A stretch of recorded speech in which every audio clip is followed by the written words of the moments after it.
Assalamualaikum warahmatullahi wabarakatuh. Perkenalkan, nama saya Daniela Malikna dari program studi pendidikan sosiologi kelas B dengan NIM 140563068. Dan pada hari ini saya akan membahas apa sih dampak dari perkembangan teknologi ke dunia pendidikan kita. Apakah teknologi itu sangat berpengaruh ke dalam dunia pendidikan kita atau biasa-biasa aja? Nah, sebelumnya kita flashback dulu. Dulu kan ruang kelas itu identik dengan papan tulis, dan biasanya nulis di papan tulis itu pakai kapur atau pakai spidol. Biasanya sih pakai spidol. Dan ruang buat media buat kita menulisnya itu biasanya pakai buku pelajaran. Dan guru itu biasanya berdiri di depan kelas sebagai pusat pengetahuannya. Dan siswa itu biasanya duduk di tempat masing-masing mendengarkan dan mencatat apa yang guru bicarakan gitu dan yang ditulis di papan tulis. Nah, pembelajaran berlangsung secara tatap muka dengan interaksi langsung sebagai inti proses belajar. Nah, tapi perkembangan teknologi ini secara tidak disadari perlahan mengubah wajah pendidikan. Kehadiran internet, smartphone, dan platform digital membawa pembelajaran keluar dari batas ruang kelas fisik. Papan tulis sekarang itu udah mulai digantikan dengan Smart TV. Seperti program Presiden kita, Bapak Prabowo, itu kan menyalurkan Smart TV ke beberapa sekolah sebagai media pembelajaran. Nah, di Smart TV itu sebagai guru bisa menampilkan PowerPoint atau video pembelajaran lewat Smart TV. Jadi enggak semata-mata ditulis di dalam papan tulis gitu, udah digantikan ke dalam bentuk Smart TV.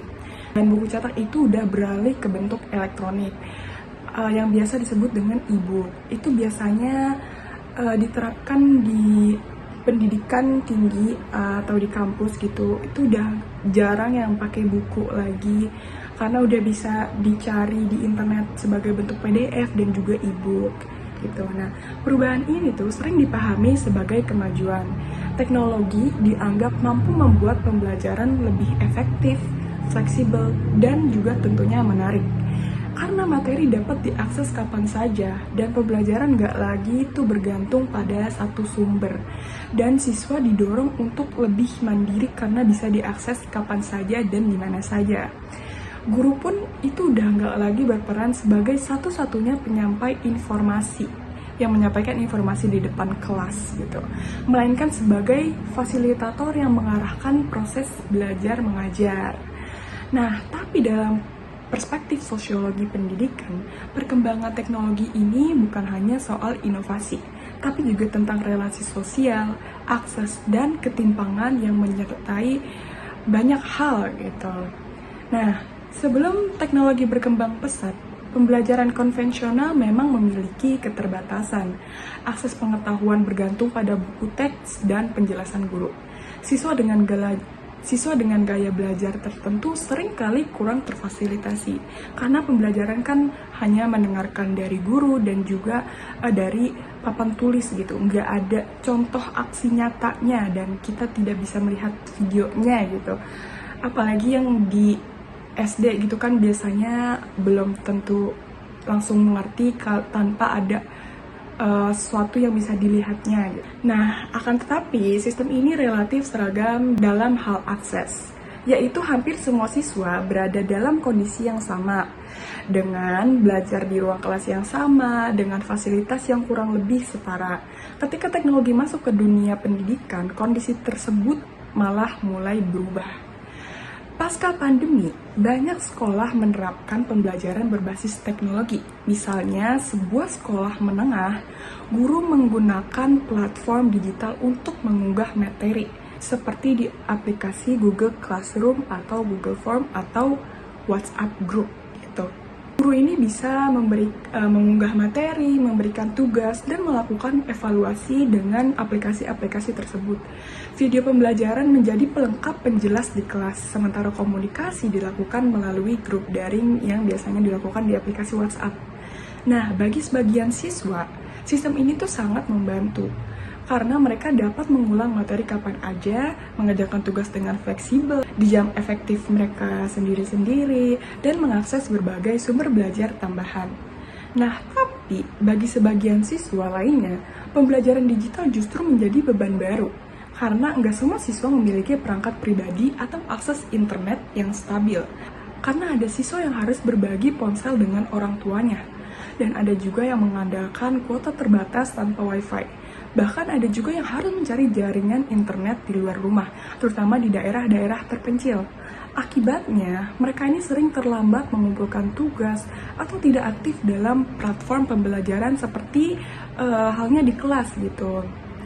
Nah, dalam banyak kasus, keterlambatan ini dipahami sebagai kurangnya disiplin atau motivasi belajar tanpa melihat kondisi sosial yang melatar belakanginya. Nah, dari sudut pandang fungsionalisme, pendidikan memiliki fungsi utama untuk mentransmisikan pengetahuan dan mempersiapkan individu agar dapat berperan dalam masyarakat. Teknologi di dalam hal ini itu dipandang sebagai alat untuk meningkatkan efektivitas fungsi tersebut. Pembelajaran digital memungkinkan distribusi materi secara luas dan cepat. Namun, ketika akses terhadap teknologi tidak merata, fungsi pendidikan sebagai sarana pemerataan justru tidak dapat tercapai. Karena sistem pendidikan menjadi tidak seimbang. Karena tidak semua siswa memiliki peluang yang sama untuk berhasil. Nah, perspektif konflik melihat situasi ini berbeda. Teknologi dalam pembelajaran tidak bersifat netral, melainkan berkaitan erat dengan struktur kelas sosial. Siswa dari keluarga dengan kondisi ekonomi yang lebih baik memiliki modal yang lebih besar untuk beradaptasi dengan pembelajaran digital. Mereka memiliki perangkat, internet, dan lingkungan belajar yang sangat mendukung. Dan sebaliknya, siswa dari kelas bawah menghadapi hambatan struktural yang membuat mereka tertinggal. Nah, di dalam kondisi ini, sekolah berpotensi mereproduksi ketimpangan sosial melalui kebijakan pembelajaran berbasis teknologi. Meskipun tujuan awalnya adalah meningkatkan kualitas pendidikan. Nah, tapi sementara itu, perspektif interaksionisme simbolik menyoroti perubahan makna dan interaksi dalam pembelajaran digital. Aktivitas belajar tidak lagi sepenuhnya berlangsung secara tatap muka, melainkan dimediasi oleh sebuah layar. Nah, kehadiran siswa juga diukur melalui keaktifan di platform digital. Jadi belum tentu siswa itu hadir secara pikiran, tapi dia hadir di platform digitalnya gitu. Kecepatan merespon pesan dan ketepatan waktu mengumpulkan tugas daring. Nah, simbol-simbol ini membentuk cara guru menilai siswa. Siswa yang jarang aktif di ruang digital sering diberi label negatif, meskipun penyebabnya adalah keterbatasan teknologi, bukan rendahnya minat belajar. Jadi, teknologi dengan demikian tidak hanya mengubah cara belajar, tapi juga membentuk relasi sosial baru dalam pendidikan.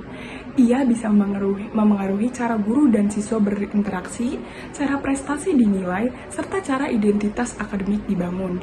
Dalam konteks ini, teknologi menjadi bagian dari struktur yang membawa nilai dan konsekuensi tertentu. Oleh karena itu, teknologi seharusnya dapat dipahami sebagai alat bantu, bukan tujuan utama dalam pembelajaran. Penggunaan teknologi yang bijak memerlukan kesadaran akan kondisi sosial peserta didik. Tanpa kebijakan yang adil dan adanya pendampingan yang memadai, teknologi justru dapat memperlebar jarak jurang ketimpangan yang sudah ada sebelumnya. Perubahan dari papan tulis ke layar digital adalah kenyataan yang tidak bisa dihindari.